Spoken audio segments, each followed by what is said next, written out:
currently cooking breakfast, so I thought, hey, what's a better time as ever to talk about women's struggles?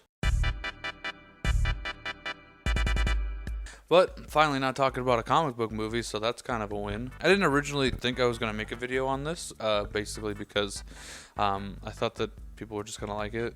It was just going to be one of those movies that disappears after a while. But for once, I actually looked up reviews for this movie because I was kind of curious. And everybody fucking hates it. No, not everybody, but this movie's being really poorly received. And I see a lot of people saying stuff like, this is Alex Garland's worst writing. The movie's too repetitive. Oh, great, another man talking about women's problems. And yeah, that last one's pretty valid. But it kind of works in the context of this movie. And I don't by any means think this movie's perfect. I don't think it's a masterpiece, and I don't think it's the best movie of the decade. But I don't think it's a bad movie, and I think the hate for it is a lot. And I didn't really expect that going into this. While I was in the theater, I was engaged. I wondered how the story was going to play out, going from the back and forth of our main character Harper's life, and how the events of the past are now affecting her in the future, and how her previous life is now being tortured in her current life as a tortured soul, you might say. Now, I do think some scenes, yes, could have been rewritten.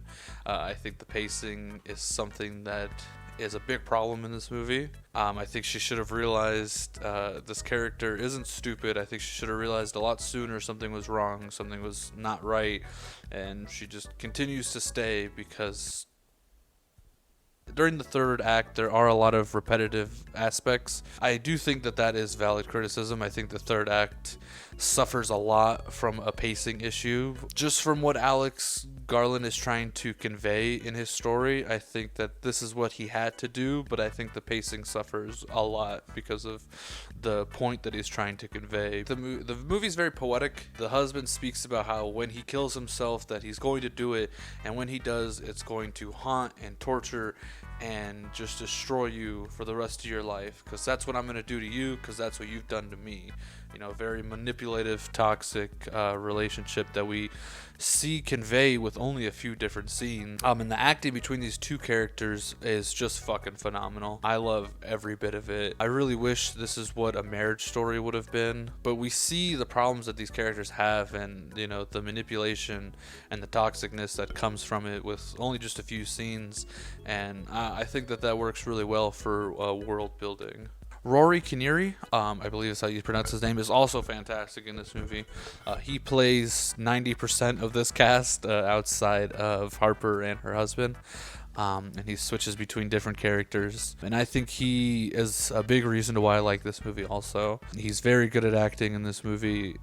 He portrays a bunch of different characters. I think this movie also does a very good job at making you feel uncomfortable. It's an eerie feeling, like as if you are in Harper's place, that something is watching over you, just constantly there. I also believe this movie does a really good job at visual storytelling. The cinematography from scenes to where she is standing in the tunnel, and it is just a deep black abyss, and she's speaking into it, nothing's coming back, really tells you more about her character, more than that just being a cool shot, is how I kind of interpreted it. The cinematography in this movie is fantastic, especially with the music. It is very well done, and especially when the music is incorporated with dialogue or scenes that it is accompanied with. I think this movie did great. I think the people in this movie did great. It's obviously no Ex Machina being probably Alex Garland's best work, but I see people comparing the two, and I don't really like that.